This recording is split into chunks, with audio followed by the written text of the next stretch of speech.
Lost by neigefeu is a timing level with a lot of double clicks and a rusty theme. It's reminiscent of levels such as Black Blizzard and Sunset Sandstorm in a lot of ways. It was made to be the last of the extremely hard timing levels on the demon list back in 2021, and it's one of the most popular levels on the extended list right now, with almost 300 victors.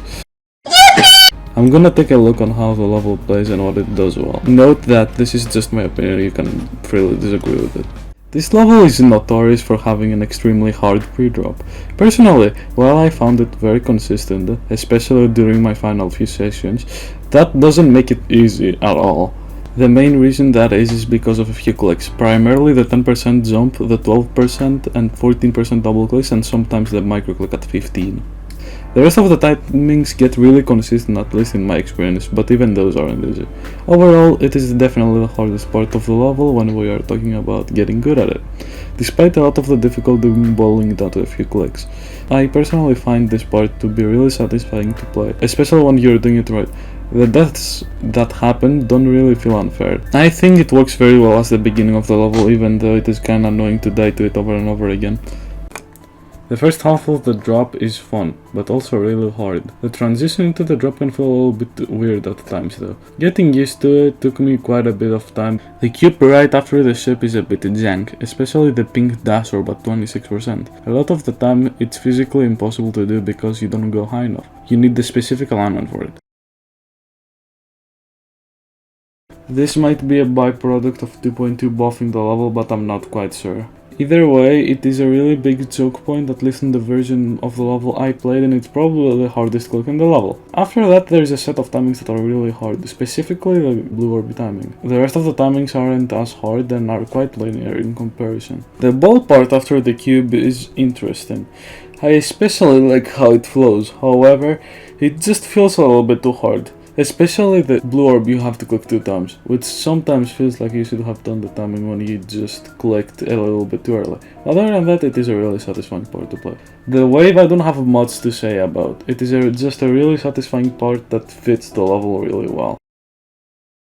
Past this point I feel like the level gets significantly easier, but although by all means that doesn't mean it's a joke compared to the rest of the level, it's still extremely fucking hard.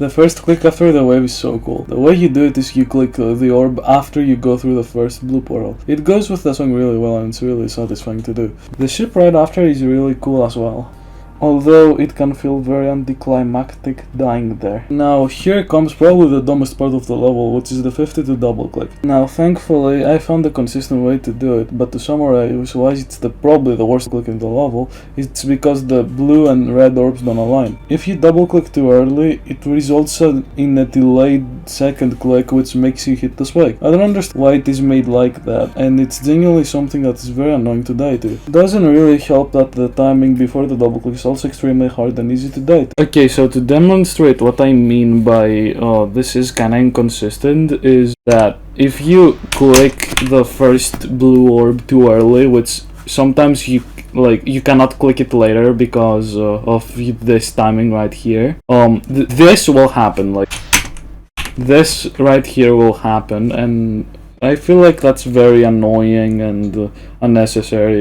It could have been avoided if the red orb was over the black orb and they were on the same hitbox, but no, they are not. It's not like that, and I feel like that's silly. I don't know. After that, the rest of the drop is really easy when compared to the rest. The UFO is really satisfying to pull off, but it's kinda annoying to die at from 0, and the black orbs right before the ending are also extremely creative timings and very fun to pull off.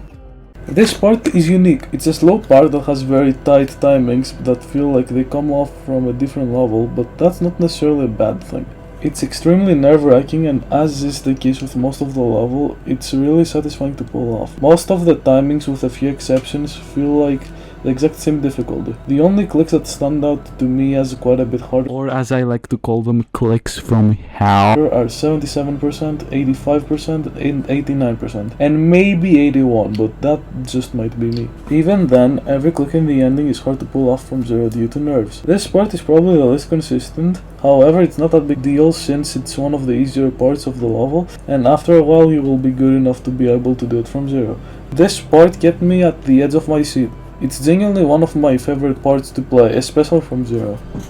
Overall, this level is great. It's one of my favorite levels I've been in fact. It was genuinely really fun to play, up until I started getting unlucky, like always. But for the most part, it didn't feel like I was dying to bullshit, and it was just a purely skill-based timing level, which happens to be my skill set. Although it took me longer than I would like to admit, I still really enjoyed my time with it, and I'm glad this level is one of the more popular levels in the extended list.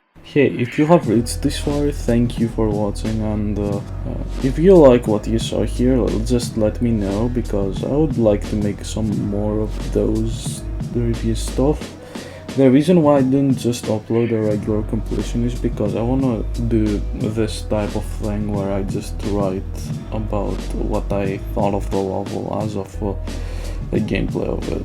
So if the script is a little bit jank, this is my first actual attempt at editing something I wrote, and I hope you people enjoyed it. If you wanna see more of me, I usually stream on 10 AM EST over on my Twitch channel, and yeah, I hope you see you there, and I hope you have a good day.